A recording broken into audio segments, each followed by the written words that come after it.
Okay, Dom, you are live. I'm going to hop out of here and let you do it, buddy. Take care. All right. Thanks, Kev. Thanks, Kevin. Mark. Hi, guys. I am Marcus D'Angelo, not of WrestleZone.com, but I am joined by my slapdick brother, Dominic D'Angelo, who is of WrestleZone.com. Yeah, what's up? And guys, we are two Dynamite Dudes with Attitudes. Welcome to the show. Dominic, how's it going over there? You look not too bad. Yeah, trying to get this advertised out so we get some maybe fan interaction here going live. And throwing this up on Twitter. It's I will say, like, it's been quite the AEW week, hasn't it? Absolutely. A big AEW week, some awesome matches, a couple that I wasn't really expecting to be awesome. They kind of blew my socks off. I'm going to start with what was my favorite match of the week, Dominic. What did you think about Dr. Britt Baker, DMD, against Nyla Rose? I thought it was a major hard hitting, like in a good way. And it also, I thought the finish to it was just appropriate. I thought it was needed because we haven't seen Nyla Rose in a while. And I feel like Britt Baker's pretty Teflon at this moment in time. So her taking the loss, I thought was A-okay. And it was much needed for Nyla Rose to advance than it was for Britt Baker to advance, because you're always going to have that ability to put Britt Baker right in the title picture right away. Whereas Nyla Rose, we haven't seen her. We're like, she's kind of faded out in the limelight for a while. So this was an excellent way to bring her back into the picture and still make her look like a force and create an intriguing potential matchup coming up between her and Thunder Rosa. Those are my thoughts exactly, Dominic. The idea of seeing Nyla Rose take on Thunder Rosa, like, oh man, especially after that good match that she just had there against Britt Baker. It's like, man, these two, her with Thunder Rosa. I mean, that feels like a combo made in heaven. I think that is going to be a fun match. And, again, it sort of adds stakes to it. Thunder Rosa has been basically steamrolling people for the most part. She's taken a couple losses here and there, but she's been pretty dominant so far during her AEW run. So, let's put her up against a big old monster and see how she fares. So, yeah, I thought it was great. I can't say enough good things about Britt Baker, man. She shows such great attitude as a heel in the ring. Just like her look, her presence, how she's always trying to get people in the lockjaw. I just find it really fascinating. Isn't it? I think what's neat about that too, I like Britt Baker. She's like kind of comedic, obviously, but she's a heel. But that move itself is chilling. Like her getting the glove and knowing that it's over, it's like disturbing. And like, seeing somebody put into that and submitting to that is almost creepy in a way. Don't you get that kind of vibe to it? I do, and it's just the fact that it seems like she can kind of get it on you almost out of nowhere. So it's to me, it's one of the cooler finishes in the business, and like it seems like she's always angling toward getting that hold on her opponent. So it's like there's always that like overhanging the match. Where it's like if she sees an opportunity, like a sliver of hope, she will put that move on you. Yeah. So I thought that was really cool. Dominic, what did you think of the main event, though? This was the topic of a lot of discussion on Twitter. We had Rey Fenix taking on Lance Archer. Lance Archer goes over in the end. Dude, I absolutely love this match. I loved it. It was like, I thought the finish was just so cool. And again, I think it's kind of in the same realm of a result that you want, because I think Archer needed that boost to like get positioned into that, where we've seen the athleticism of Rey Fenix. We're going to get a lot of that athleticism. Not that him and Penta are one and the same, because they're not. They're their very own unique talents, but Penta is going to provide that, while Lance Archer is going to be this big, heavy guy that's like in the match in this wild card almost, in this Face of Revolution ladder match. And so I very much like the story that was told, because you had earlier this past weekend, you had Archer and Fenix brawl it out backstage and show that contention and how they were like, they were wild. And you're like, okay, maybe Archer is still going to be kind of a heel and stuff like that. But I think the payoff was so rewarding at the end, because Archer got the win clean, like with the blackout. And then he at the end, it's like the chaos is still kind of there, but it's kind of settling down, and like Archer's music's playing. And he helps Rey Fenix up a bit, gives him a fist bump, and I thought that was such a cool moment. It made me feel like a fan again, that moment in time. So I was amped. It got me. I was like, dude, I can't wait to see the ladder match coming up and who else is going to be in it. I very much liked it. I will say from a personal standpoint, one of my favorite matches of 2021 in AEW or wrestling for that matter. Oh wow. Okay, Yeah. so that is some high praise. I thought it was a good match. I don't think I'm ready to put it in my top matches of 2021 yet. God bless you. Thank you. Woo. But yeah, so I really thought that as you said with Britt Baker, it does not hurt Ray Fenix to take an L here at all. He's so over that it just doesn't matter. That being said, I don't know. I was sort of, a big piece of me was like, Ray Fenix with a ladder. I'm interested, but we still get to see Penta in there for that. And then, as you said, now we have the element of like kind of a big monster in Lance Archer, kind of upping the ante there. We got a question here. What do you guys think about Cody and Red Velvet? That's from Richard Moretti. Dominic, go ahead. What are your thoughts? I think, we're going to get a pretty good payoff, I'm thinking, because, we haven't ended up really, honestly, we didn't even talk about this. Paul Wight signing with AEW. Oh, man. That's, we talk about bearing the lead. Holy smokes. Yeah. So, oh, man, I got to sneeze. Let me look at a light. Dominic, knock it off. That's great audio heaven there. All right. Thanks, guys. Yeah, let's consider that an answer to Andy Flick, who generously said, fuck you. Go ahead, Dom. Yeah.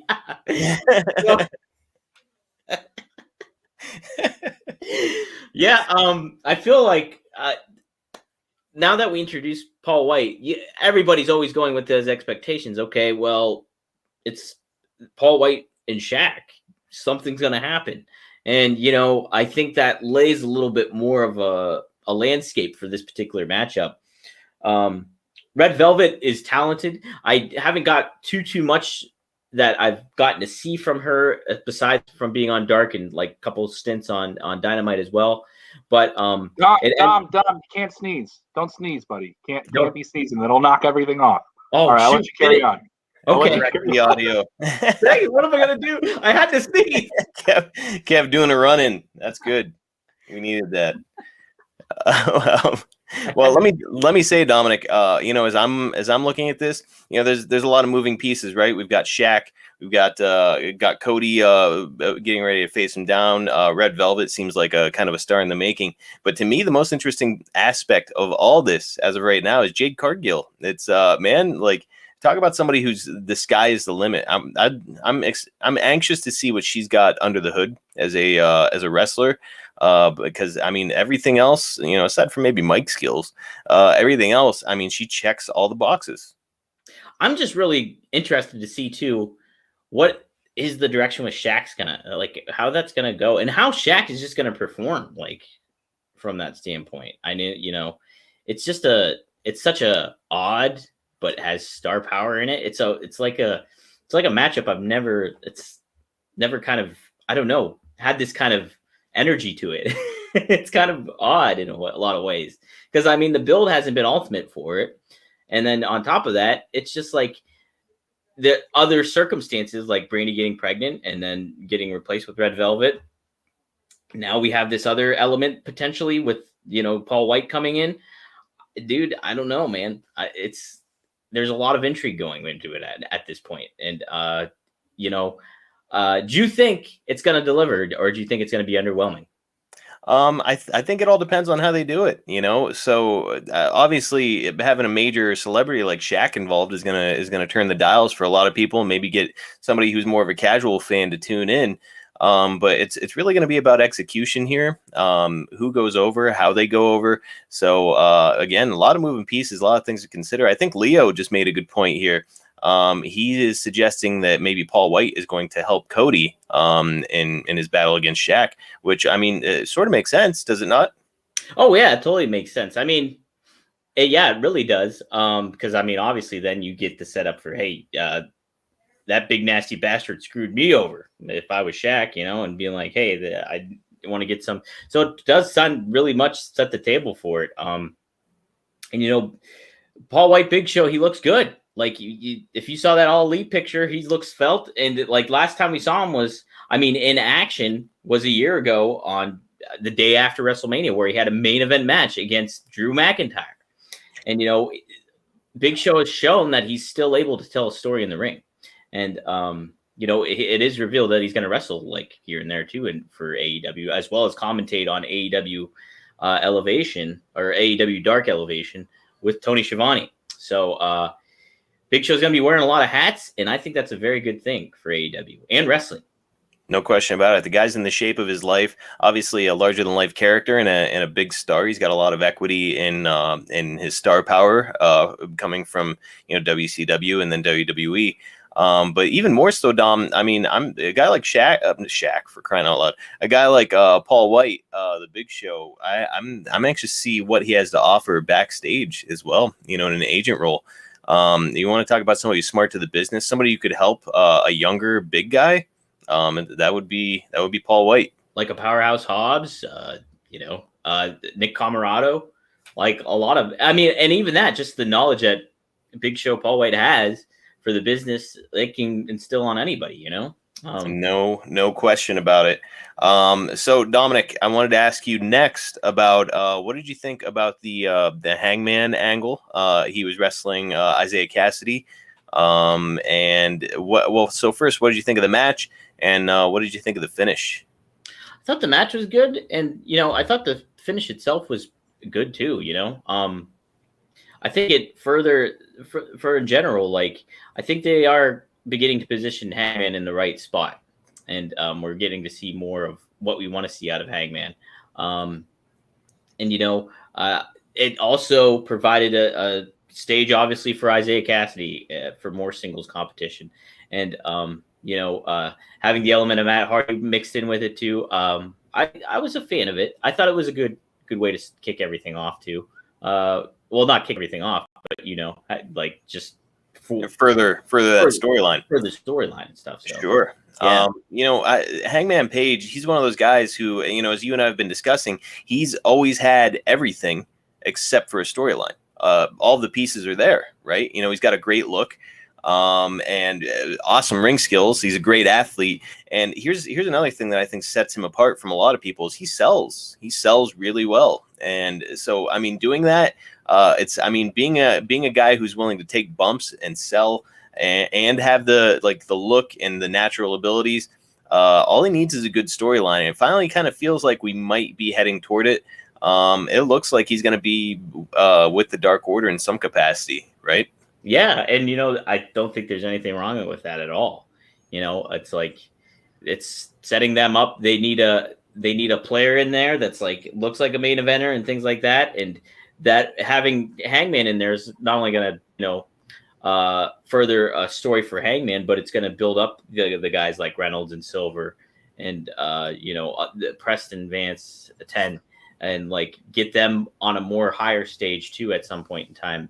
And there's it opens up a lot of doors, I think, for some intriguing aspects, kind of to what we talked about, a couple weeks ago, almost like that Magnificent Seven, Western vibe that you can kind of convey through Hangman and through Dark Order, that you can want to, that buddy, looking out for one another kind of thing, where there's all these characters coming to play. I think you can really set it up for that. So yeah, and you bringing up the members of the Dark Order, specifically John Silver. Every time I think about John Silver, I think about his ability on the hot tag, because he is just a little bolt of lightning running around the ring, which is a blast to watch. But I think if he's 1A, 1B has got to be Griff Garrison on the hot tag. One of the best hot tags in the business. I've seen it twice now, and every time he nails it. So Dom, what were your thoughts on Team Taz, Ricky Starks and Brian Cage taking on the Varsity Blondes? Good match. Really good, solid match. And again, a lot to take away from it. Varsity Blondes positioned themselves, looked credible. Pillman sold a lot in that match, a crazy amount. And well, he had to. He took a nasty bump on the stairs. He sure did. he was going to sell whether he wanted to or not. He sure did. But yeah, it's I thought it was great, and finish was good too. And then what happened afterwards, I really liked as well. Yep. Hey, I just want to note some of the things that we're getting here. Paul Wight started on TNT and he's finishing on TNT. That's from Nick. That kind of what do they call? Is that serendipity? I don't know. Serendipity. That is serendipity. Whatever it is, I like it. Circle of life, right? There you go. Whatever it is, I'll take it. You know, we got Sting returning to TNT. Paul Wight returning to TNT. Good stuff. Leo making some good points there too. Heavyweight title in WCW, WWE, ECW, kind of, because I was like ECW light. But then AEW, hey, if Paul Wight can still go, which it looks like he probably can, I'm game. Let's put this honestly, if you handled it in the right way, like a lot of people would trash it, I would think. A lot of people would. Of course. But I don't think you position it in the right way, you're going to be good to go. Like it's, I think you can establish him and create some intriguing feuds that you would never even fathom, because nobody, myself included, and probably a lot of people we've been working in WWE might never even fathom that Paul Wight would be all elite at some point. He seemed like a WWE lifer almost. It was so out of left field, Dom. I didn't see it coming. So what a pleasant surprise to open up Twitter that day and be like, oh my God, is this for real? Like, did somebody just Photoshop this? Is this a real thing? James saying, bring back the Dungeon of Doom. I don't know, James. That's wow. That was a rough scene back in the day with WCW. Kevin Sullivan, the Shark, right? Wasn't he in there? Yeah, he was in there, wasn't he? We had Ming Barbarian, right? Yeah, so I don't know. It's that's a tall order, and if you want to bring it back and make it look good. Hey, so I do want to get back to that match though. Dude, Ricky Starks, he is silky smooth in the ring, man. And that's one of those guys who's got again checks all the boxes. He's 100% ready, and he's being positioned well right now. So man. He could really blow up in the business here in the coming years. Like if I was going to make a list of guys to watch that are in the business right now, Ricky Starks might be at the very top of that list. Heck, and like we always talk about the little things, and I think Ricky's like top of the game when it comes to the little details in the matches, like from just little aspects. I remember the bell ringing. And like him, like faking a hit to Griff Garrison on the apron or something, like talking shit to him and stuff like that. It's every little, like just little details. And Ricky's, I think, one of the best, if not the best, in AEW to do that a lot of the times. And that's what they say, man, is that it's the minor details that set you apart whenever it comes to this sort of thing. And like he pays attention to that kind of thing. And by the way, big props to Brian Pillman in that match too. He and Ricky Starks had amazing chemistry together in the ring. Yeah. Again, if we get a singles run at Brian Pillman down the road, like he's ready. He's got the ring skills, he's got the ring know-how, and he's certainly got the pedigree for it. So yeah, I mean, he's proven it time and time again. Every time it's kind of neat too. In a way, like you have Brian Pillman, who's been established in MLW for the better part of 2 years now at this point. And then you have Ricky Starks, who started off in NWA, and here they are both meeting in AEW. It's kind of a neat little thing to kind of think about too. Is like everybody's tying in together here at some point. I'm always going to be. You could wake me up at 3 a.m, and I'll put Ricky Starks over if you bring him up. It doesn't matter. It doesn't matter what the circumstances are. What do you think about Ricky Starks? Like shake me awake. Oh, he's awesome, man. He's awesome. So another thing I want to mention, Brian Cage. He worked well too. They did that classic cut off the ring thing, keeping Brian Pillman away from his partner Griff Garrison, which again made for a sensical. Is that a word? I think so. It made sense when the hot tag happened. I'll just say it that way. So it made a lot more sense when the hot tag took place. But let me say, Dominic, Brian Cage also nailed a Steiner screwdriver for the finish, and holy smokes, that is baby, holy shit. Yeah, that was something else. Awesome to see that again. I didn't realize that was part of his repertoire of moves. That's his finisher, man. Yeah, I had no idea. So for whatever reason, I had it in my head that he was a powerbomb guy or like a sit out powerbomb guy. But holy smokes, that was something else. It was really good. Yep. And then we make it to the end. We've got Sting and Darby with like an interesting looking vignette where Sting is actually dragging Darby behind the vehicle. Comes out with Hook in the body bag, which I thought was great. I thought it was a cool surprise. That was man, dude, Sting looks like $1 million. It's cool to see him out there in action. Cool to see him out there bumping. And I mean, like to give somebody the Scorpion Death Drop, it's a bump. Yeah. And so he's out there doing it. And I'm starting to think, I had said before that, like, this match is going to wind up being, something cinematic probably, or they're going to try to mask his weaknesses. I'm starting to think that they're just going to have a damn match. Yeah, it could very well happen. I mean, he Stinger splashed. He Scorpion Death dropped. I mean, setting up the table. He took a power bomb. I mean, like, you could just even doing that kind of thing at that point in time, you have Darby work the majority of the match. You sprinkle in a couple more moves, and Sting's good to go for a tag match. They've really upped the ante on this thing, and man, I could not be more excited to see how that match is going to play out. I mean, that's worth the price of admission alone, let alone the rest of the card that's going to be so good. We got a couple more questions here I want to address. Questions and comments.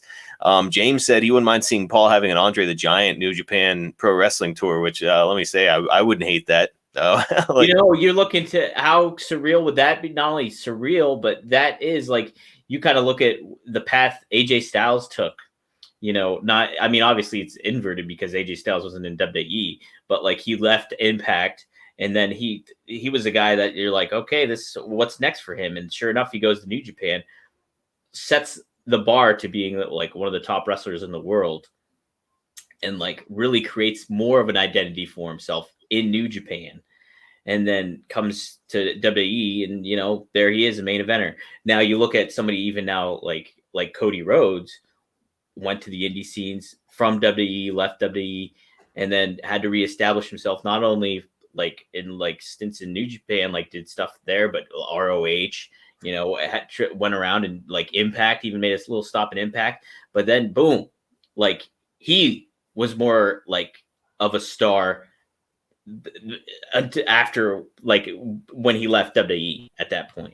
So it's like, you think about putting Big Show in that mix and like you like cementing him further, almost his legacy further. It would be a very, very intriguing thing to do. Would he be up for it? I don't know. It would be like, you could only have it happen a couple stints, and then he's back in the fold of AEW, but he was there, and I don't know. It just, the Forbidden Door, man.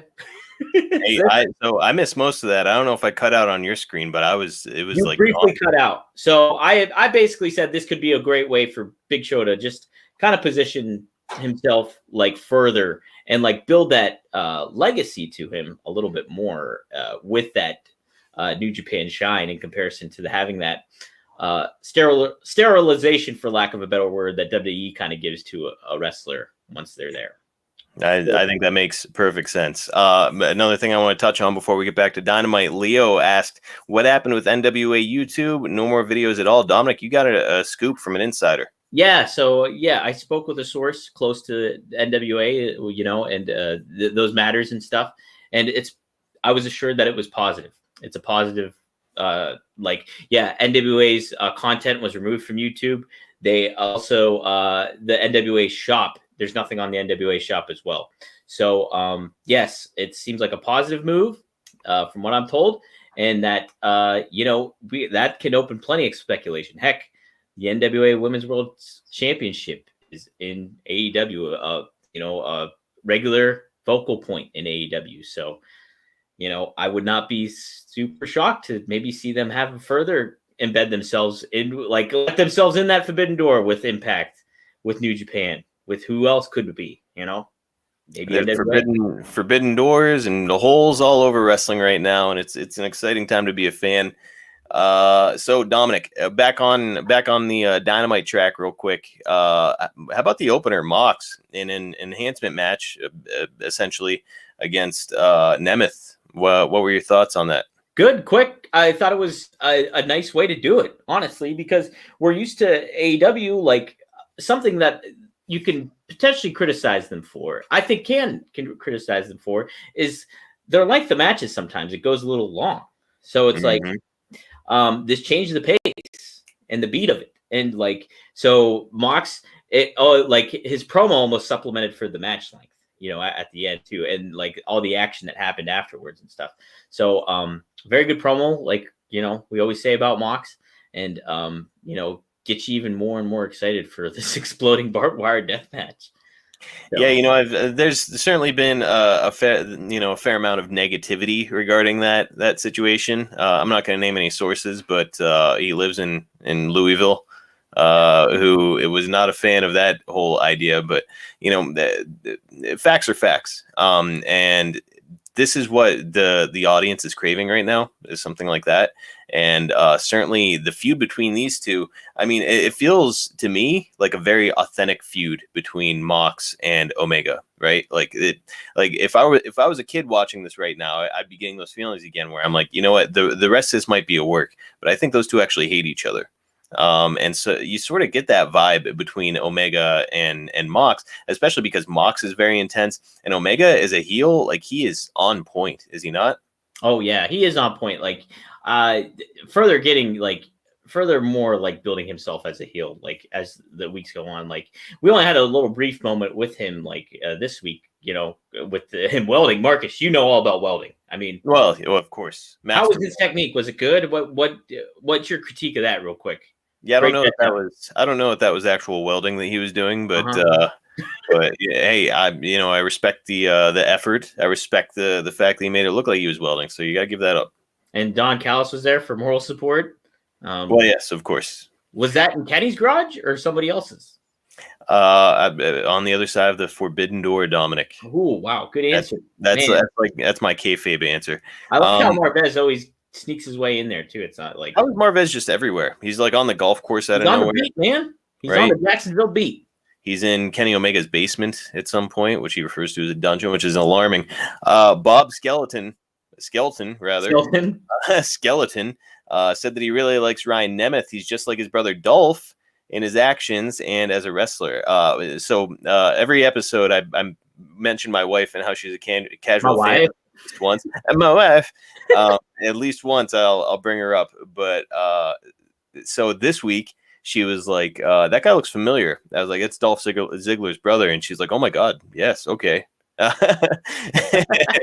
Like, she saw it immediately. Dominic, I mentioned this to you on our other podcast, which, by the way, everybody check that out. It's called WCW Rewritten, where we start at Starrcade 1997, and I completely rewrite WCW in the way that I think it should have been. So far, it's been great, if I may say so myself. But so on that podcast, I said Ryan Nemeth reminds me a lot of Glenn Gilberti, Disco Inferno.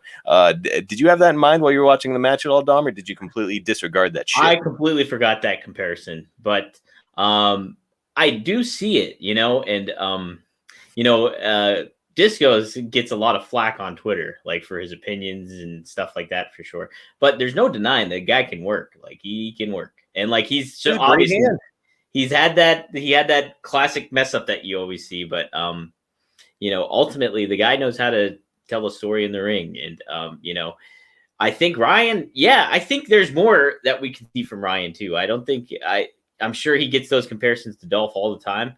And like, I'm sure it's, if they were to compare me to you or something like that, I'd be like, oh, okay. Yeah, I get it. But I'd be like, I want to kind of prove my own thing too. So it's just like, I think we'll be getting more of him, I'm sure too. But this was a good way to showcase Mox. And, also just position Ryan further as a heel too. And I think you need those more, AEW need those more clear-cut babyface to clear-cut heels. And Ryan Nemeth portrays a very clear-cut heel. So I like that too. So look, I mean, when you come in and your brother's as famous as Dolph Ziggler, it kind of positions you behind the eight ball a little bit. So hey, look, Ryan Nemeth, if he just stays the course, he's going to be fine because he's a good hand. He's a good wrestler. He's got a good look. I saw somebody on Twitter saying something like, oh, Mox buried this guy who's new. No, dude, like, we need the world of professional wrestling needs enhancement talent. And there's nothing wrong with him starting out as an enhancement talent and then progressing into mid-card to possibly main event. Who knows? Sky's the limit with a guy like that because he is skilled. Is he his brother? Nope. Could he be? Sure.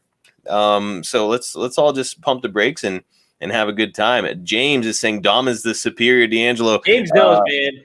I'll tell you what, that's X-Pac heat with me, bud. Let's go James home. Is a regular on the WrestleZone wrap up. I cannot do his name justice. Kevin and Robert DeFelice, they do. Oh, look at that. Kevin popping it up for us. Yes, Kevin. But that's been the opinion for many years. I think I'm a little bit more of the edgy D'Angelo, and tends to not always rub people the right way. Believe it or not. I'll admit I was a little bit of a goody two shoes back in my my youth, so to speak. But now, man, I'm the fucking rebel on the trailway here. You're in suburbia. I'm now just a suburban dad. Dad. James also mentioned earlier the barbed wire death match is such a throwback to being a kid and watching those matches on VHS. And then Bob Skelton responded with something like, "Was that ECW match? I always thought barbed wire death match." So I think that started in Japan, didn't it? I believe so. Yeah, I know Terry Funk did a couple of those with Cactus Jack. There's a couple other talents too, like Japanese talents that I believe that the original Sheik almost died in one of those matches. Was legitimately almost set on fire or something. Yeah, that sounds right. So I mean, these guys, this is a little more intense than taking a bump on thumbtacks. So I'm anxious to see how it plays out. Certainly, I don't want to see anybody get hurt, but there's a good chance. I mean, I believe that that Cactus was saying that he got third-degree burns. Well, Mox too mentions like this is dangerous. He's like fans haven't seen this. He was speaking with Inside the Ropes here. He was saying like fans haven't seen, and I'm paraphrasing. Obviously, I cannot quote. I don't know these quotes directly, but he was saying like fans haven't seen this kind of thing where it's like you get that violent type of matches and like the edginess, and then it's kind of also on this platform of like, hey, this is a pay-per-view match. Like this is no like swamp match in WWE or like an eye for an eye, a literal eye for an eye match. Like there's some like actual stakes that have actually happened, like that there's a track record of this match. Okay. Yeah, I mean, like if there's things exploding, obviously these are not like any crazy. You're not going to blow up a car with the kind of charges that they're using, but I mean, lose a finger, possibly, sure. Lose an ear like Cactus Jack did in a non-exploding death match, but still, sure. Did Vader's eye come out of socket? That was actually in a legitimate fight against who was he fighting? I can't remember. That was in the match. It didn't happen in the ring. I thought it happened in the ring. I thought somebody actually pulled his eye out of socket. It was Stan Hansen. I'm sorry to do a run-in. It was Stan Hansen. Hit him so hard his eyeball came out. No, okay. It was a match though, right, Kev? That was a match. It was straight up regular match in Japan, where people losing an eyeball is appropriate. So yes. All right, back to your originally scheduled. Oh, you know what? That was a much needed run-in because we were floundering trying to come up with that one. For some reason, I had it in my head. It was his fist fight with Paul Orndorff. I was like, did Paul Orndorff pull his fucking eye out during that match or during that fight? I don't know. Mr. Wonderful. Mr. Wonderful. If I remember right, he was wearing flip-flops and he knocked Leon out. So I mean, that's a pretty incredible human being. Jeez, oh man. Yeah. Boy, we are going off the rails. That's fine. Don't we always? Well, absolutely. Dominic, next I wanted to ask you, what are your thoughts on Jake Hager and Brand Cutler? We don't get to see a lot of Brand Cutler on Dynamite. I like him. You and I have talked to him before. He's a nice guy. So what did you think of that? He was like our first, he was me and yours only interview together, I think, right? We haven't interviewed anybody else. We interviewed him together on our old WrestleZone podcast that we had for approximately 3 hours. Straight tables. Yeah. Yeah. So this is a far superior version, but it was a cool interview. Good talking to him. A really friendly guy. I thought, dude, he was crisp. Like his moves, like he does those high flying, like the Young Buck style moves, but there was with a reason. Like, he dove onto Hager on the outside and like it made sense. It wasn't like telegraphed. I thought he did a very good job, and going against Hager too. It's the juxtaposition of the two guys themselves, but it made sense and it was a good way to position Hager and like get Cutler on a feature there happening. I thought it was good. I think that the word that you use, crisp, is apropos, Dominic, because he was just like he's a very good hand. You can tell that he knows exactly what he's doing. He's had a lot of experience in the ring and certainly star potential there. his gimmick doesn't really turn the dials for me. As you know, this whole like dungeon master thing or whatever. I'm not saying there's anything wrong with it. I'm just saying, like, for me personally, I'm just like outside looking in. I'm like, I don't know about that. But I must say, his presentation is a lot of fun, is it not? He comes out with that sweet looking dragon mask. Yeah, like the presentation of it is great looking and stuff. And I feel too like you see him off of like not in the ring. If you see him like on camera, like interacting with like Kenny Omega, for example. I didn't watch the program, but 2 Point Show, he was on there. But knowing who Cutler is and how he handles himself, like he's an engaging personality. And so like there's definitely more for him, you know, than what we've been shown at this point in time. So it's like but he's a very like proactive member of the AEW roster, like behind the scenes. And like we can see it too in the ring now. So yeah, I liked it. It was neat to see him. I was pretty happy with the match overall. I liked it. And no question about it. And Bob Skelton is saying Cutler's is great extreme high flyer, it seems. Yeah, I agree. I you know, it seems like he's got everything that the Young Bucks have. And you know, it looks like he's got good size. He's got a nice build. I mean, it seems like he's got a really bright future if he just kind of keeps his head on straight and stays the course. You know, I was sort of like looking at him almost like a modern day Glacier at first, where it was just like, this guy's got like a really cool presentation, just like a very like weird sort of a gimmick that I'm like, where do you go with that gimmick? But I don't know. It's, you know, I'm sure that Tony Khan is obviously a very creative guy. Won an award for his creativity. We'll be talking about that. Right, which we'll touch on here shortly. But so yeah, it's, you know, to me, there's plenty of possibility for Brandon Cutler to be a star. And I mean, Jake Hager, come on, the guy is awesome. You know, a lot of people say that he's boring or whatever, but like when you take a look at a guy like that, like you just look at Jake Hager and you're like, that guy could kick the shit out of most human beings. Like he's a badass of a man. So again, bright future for Jake Hager too.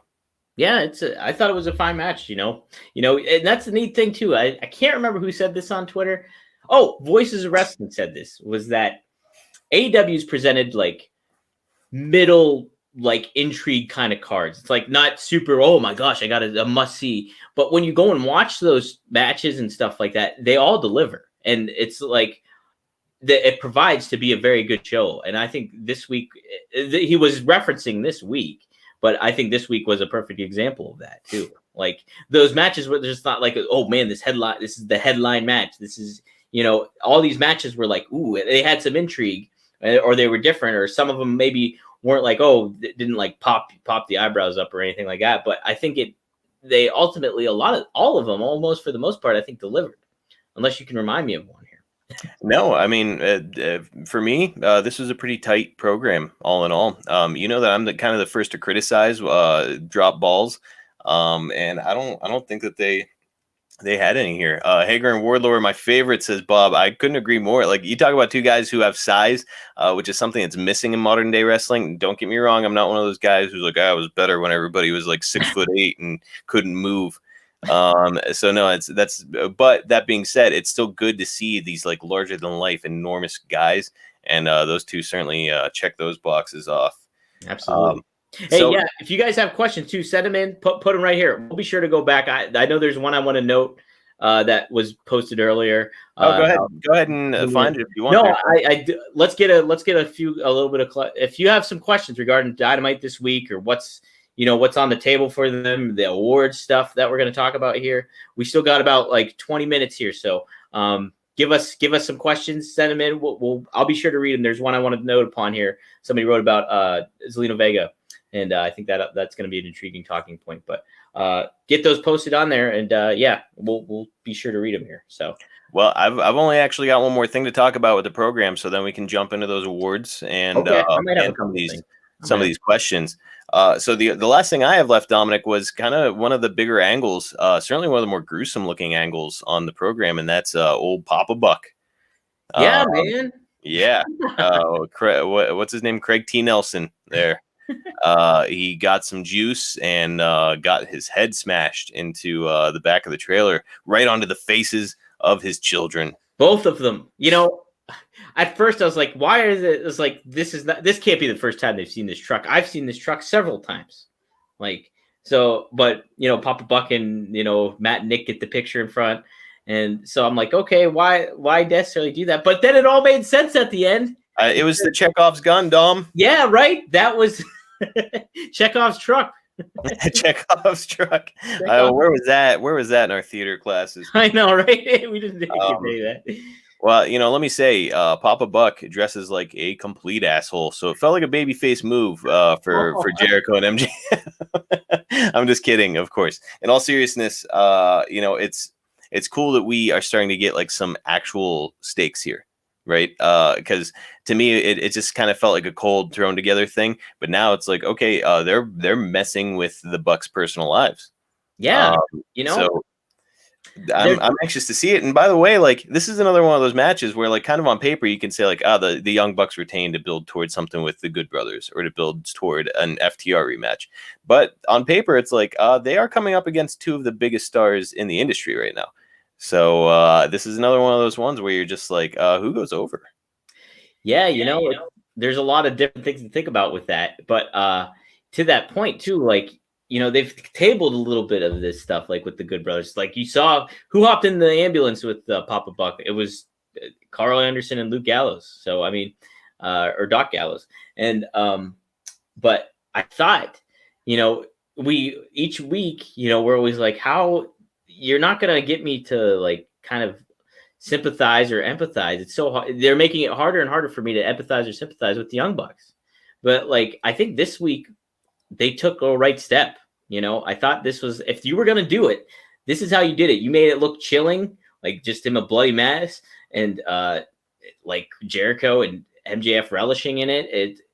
I think they created those stakes and made you kind of, oh man, okay, I can kind of, I want to see Matt and Nick go after them now. Here's the only problem that I'm seeing, Dominic, and like I think that you made a great point there where you're saying like it was like a chilling thing, and it's like you kind of felt bad for Papa Buck, right? Where you're just like, hey, come on, like, he's old, you guys are kicking the crate, like, this is ridiculous, don't do that. But it's unsustainable now, because what we got was what I've been asking for from the Young Bucks all along, which is selling. They can get that sympathy themselves if they sell, because they're two smaller guys. They're both like kind of baby face dudes, look pretty young relatively. And so it's like, if all they have to do is sell, and they can get those stakes. I remember, they talk about like Ricky Morton and Robert Gibson, they would be selling so much that like women in the front row would be crying, like dudes would be trying to come over the rail to help them, so it's like, obviously that's some wrestling stuff. But still, that was a fun era in wrestling, and the Young Bucks could do the same. But like, he comes out as Cornette says, hate to plug Cornette twice, but he comes out like Road Warrior Buck, and isn't selling for people, and it's like, it's really hard to get sympathy for this babyface tag team. So you're right. This week we got it, and I'm glad that we got it. But is it sustainable? Not if they don't change their behavior. No, I agree with you. You have to. Correct the ship in a lot of ways, and like attention to the details. And that is an attention to a big detail. I think it must need it, in a lot of ways, because you're getting me, somebody that was extremely skeptical of getting pulled back into it. You're getting me pulled back into it. So take those extra steps to do it. You know what I mean? Absolutely. Dominic, we just got a run in from Malaysia. Good morning from Malaysia with attitude. Wow, morning. Holy smokes. That's awesome. Thanks for joining us. Thanks for joining us. Worldwide. Worldwide. Two Dynamite dudes across the globe. So Dominic, if you want to go back and do any questions, we can, or we can talk awards.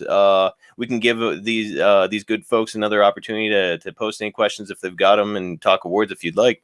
Sure. Let's get I want to get your thoughts real quick though on the announcement of that second show, AEW Dark Elevation.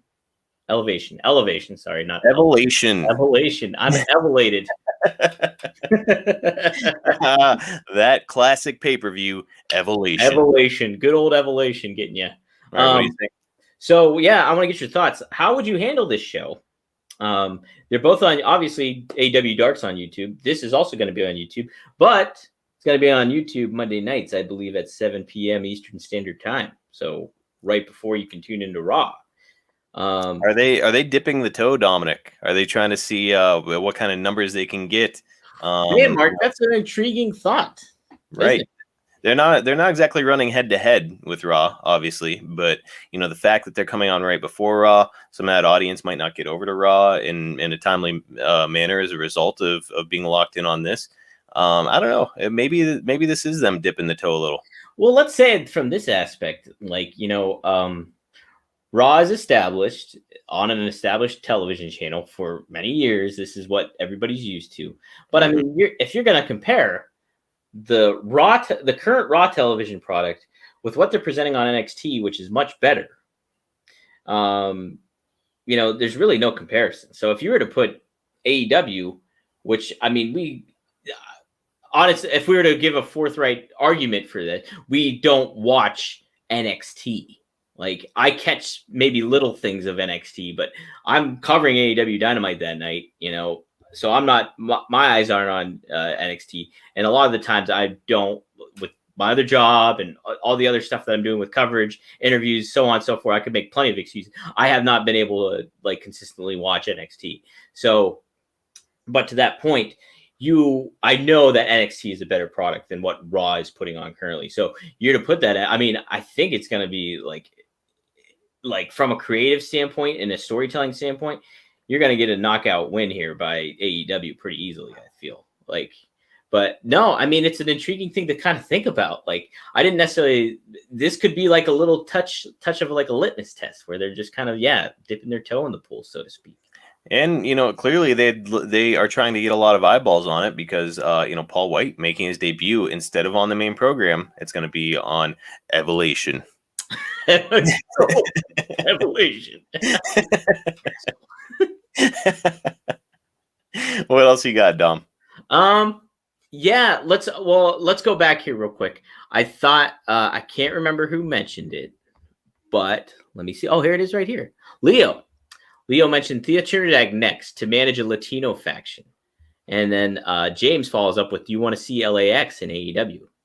I would love that. I would love, like Marcus and I mentioned last week on the show, how cool would it be? It might have been last week. I think it was, it was this one. Was that how cool would it be to see Eddie Kingston take that babyface turn, line himself up with Santana and Ortiz, and we're off to the races. But not only that, now you add Zelina into the mix, Thea Trinidad into the mix. She could potentially do that, be either their heel heavy or like add another element to the management style of those three. Or, I mean, she could kind of go off on her own and get another faction and feud with LAX too. So, world of options. And, Santana proud and powerful with LAX. Awesome. Santana and Ortiz against LAX. Awesome. So, I mean, there's so many ways to approach it. You really can't go wrong. Good question. Yeah. Also, James follows up too with Guerrillas of Destiny is a team I want to see in AEW. I mean, I can't argue that whatsoever. That's MLW, isn't it? No. You're thinking of Contra, I think. Guerrillas of Destiny is Tamatonga and Tangaloa. Oh man, yes. That would be great. Yeah. So that would be. I mean, hey, dude, Tamatonga. So the door is cracked open. It is cracked open. That's what Kenny said, right? Yeah, let's see some of these guys come over. I mean, there's money written all over Tamatonga. Is there not? Sure, yeah. He's got a look that you can, and he's shown it. Like clean face, short hair, he looks great. Long hair, big beard, he looks great. So it's like, the guy is marketable, no doubt. He's a unique character. Mm-hmm. Very much so. Unique personality. And I like that he keeps that he keeps to it that hey, we're the original Bullet Club. F these other guys. He's very much like that. So, and the plush, you have Bad Luck Fale there too. And he's like the heavy dude, man. It's really good stuff in that Guerrillas of Destiny, no doubt. That would be great to see in AEW, I feel. Gosh, there was something else I want to touch upon. Oh, now let me try to pull this up here real quick. Tony Khan, how much of those Impact videos have you seen with Tony Khan, Mark? I think I've only seen 2 of them. I certainly mean to tune into Impact just because I know that they keep doing hilarious and fun stuff on there. It's just one of those things, conflicting schedule situation where I can't quite get there for it. But I did see where Tony Khan said that he's basically like his worst self whenever he's doing that.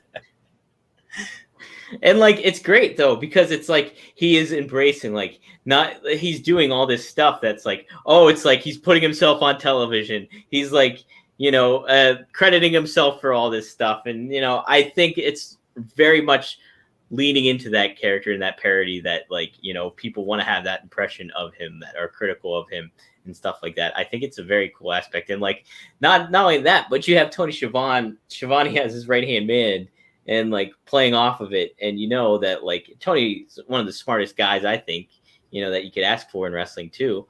And so he's in on the game. And then you have like, he blends all the AEW talents. That's who was on it, was like pretty much all the heels that were in matches. So Ryan Nemeth was there, Ricky Starks, Brian Cage, Britt Baker, Reba was there, and she made her laugh.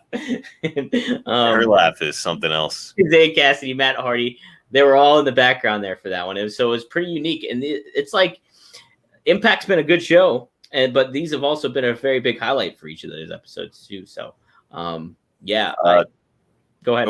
I was just going to say, Dominic, we are at the 10-minute mark. Let's talk about those awards. And I'm giving you the go home signal here. All right. Yeah. You're grabbing my wrist, right? Yep. So yeah, so it like appears here, according to the Wrestling Observer, with their awards this year. The Wrestling Observer, 2020 Wrestling Observer Newsletter Awards. AEW had a pretty big sweep. Nothing for WWE. Is that correct? I believe that is correct, Marcus. So the award winners, Category A award winners here, and it's determined by points on a 5-3-2 basis. First place vote in parentheses. Okay, so that's just little things. So Jon Moxley was the Lou Thesz Ric Flair Award winner, and that's the Wrestler of the Year for the Observer. Marcus, is there an argument you could make for somebody else? I mean, you could make an argument, but do you think Mox deserved this award this year in 2020? Well, 2020. Yeah, I can certainly see justification for it. I don't know that he's necessarily a polished worker. In the sense of like a Cesaro or a Daniel Bryan or Bret Hart or somebody like that. He's more like Stone Cold after his neck injury, right? He comes in there like a freight train and tries to run through people.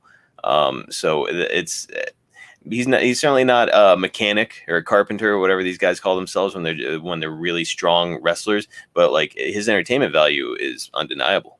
Yeah, I don't think that's what the purpose of the award is, like, because when you're going to get the best wrestler, you want everything. Like, you want to consider everything into it. And you know what?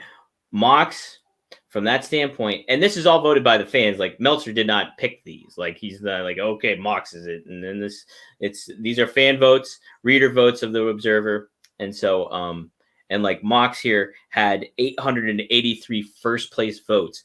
And Kenny Omega, next up in line, number 2, had 110. So wow. Okay. Well, so I mean, again, it depends on like if you're saying the best wrestler. That goes back to what you and I spoke about on our other podcast, WCW Rewritten,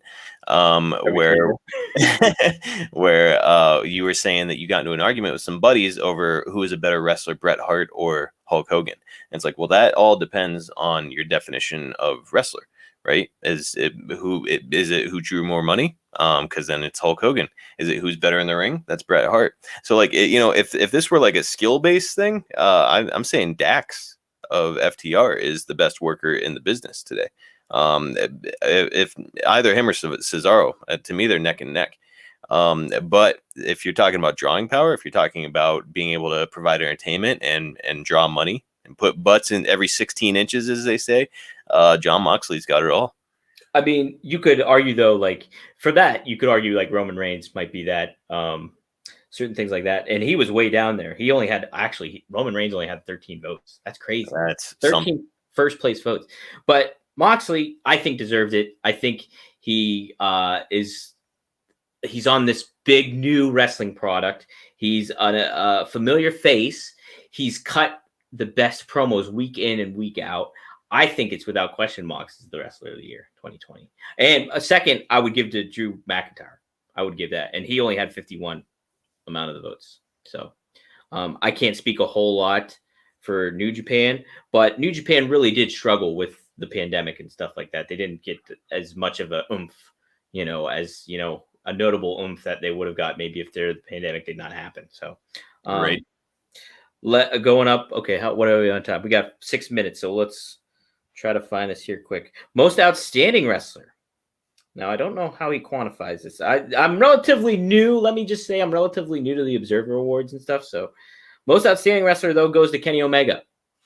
Maybe this speaks to your point, Marcus. I think this is more of an in-ring work thing. I think, now that I'm looking at the top contestants here, this is much more from the athletic standpoint. So Kenny Omega edged out Kota Ibushi, 276 votes, first place votes to 273. So 3 votes. Close.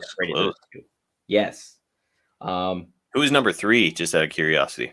Takaji, Shingo Takaji. He had 126. Ishii had 128. Will Ospreay had 113. Minoru Suzuki had 73.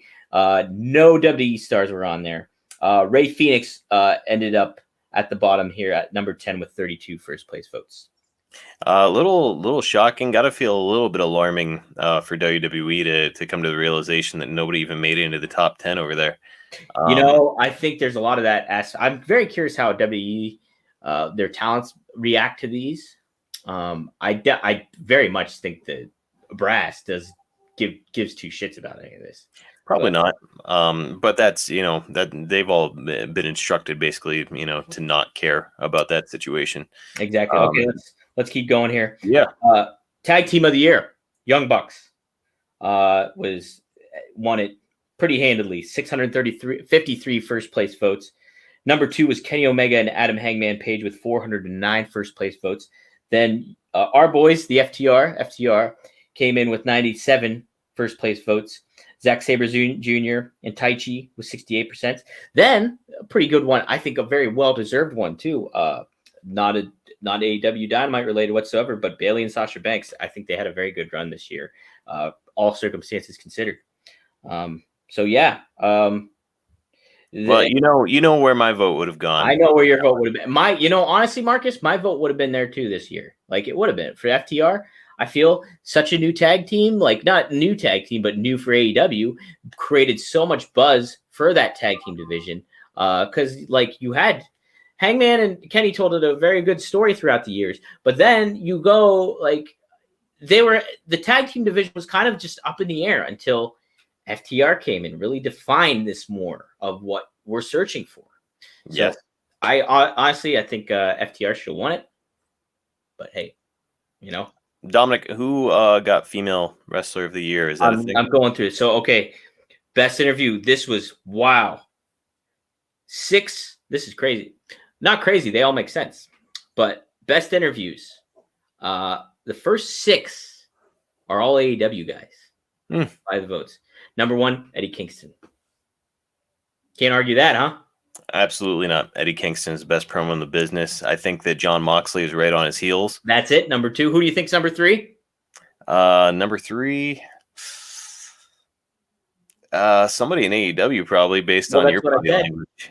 Oh, it is what you said. I don't know. Cody. Well, he was 4th. Oh, so, okay. Okay, we're running out of time. MJF, number 3. Chris Jericho, number 5. Taz, number 6. Holy smokes, all AEW. All AEW. Pat McAfee, number 9, Marcus. Hey, all right. Okay, let's keep going here. Okay, promotion of the year, All Elite Wrestling. They won so handily. Holy shit. 1,097 first place votes to New Japan Pro Wrestling, 140. Was WWE on there? WWE was 3rd with 12. Okay. Wow. Weekly TV show Dynamite won that handily, well over 1,000. Pro Wrestling Match of the Year, Young Bucks Kenny versus Kenny Omega and Adam Hangman Page. Yeah, that was a great match. In Chicago that took place. Wow, that was that long ago. Dominic, we've reached the final minute here. Real quick, I want to give my my Meltzer rating. Yes. I'm going with 7.2 stars this week, Dominic. It was pretty tight program. Yeah. Yeah, I would agree with you. I mean, I never give a Meltzer rating, but yeah, I agree with you. It was a great show. Again, that main event was amazing for me. I really liked it from a personal standpoint. Just a great way to finish it. That fist bump, man. I can't tell you how amped that got me. Who's your MVP? Lance Archer, baby. Lance Archer, the murder hawk Lance monster. Archer. I've got to go with the doctor herself of Punxsutawney, Pennsylvania, Britt Baker. She's from Punxsy? Yeah, originally from Punxsy. I think she just says way. Pittsburgh. Yeah. Really? Yeah. Wow, She's about my age, Dominic. There's a very good chance that I was at sporting events with her. How about that? Yeah, we did play Punxsy in high school. Yep. All right, Marcus, how they follow you on Twitter? If we get it, we get it. If Kevin has to cut us off, that's fine. You can follow me on Twitter at Marcus P. D'Angelo, and please follow our other podcast, which is WCW Rewritten at WCW Rewritten. Dominic, go ahead.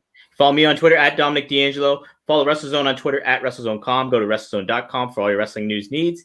I just interviewed Eric Bischoff. Interview coming up with Al Snow.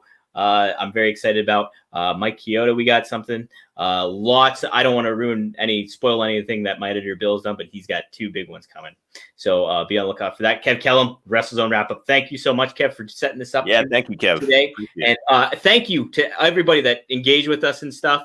It's been a lot of fun. We got to do these more. I think these live ones. No doubt about it. Really cool to see all the feedback there on the side. Get some questions and man, running from Malaysia. Let's go. Alana, and then the FU we got, that was great too. Oh, I'll take all of it. Insults, positivity, doesn't matter. That's right. All right, guys. As far as anything else goes, yeah, thanks for tuning in. All right, we'll catch you guys next week. Have a good one. Yep.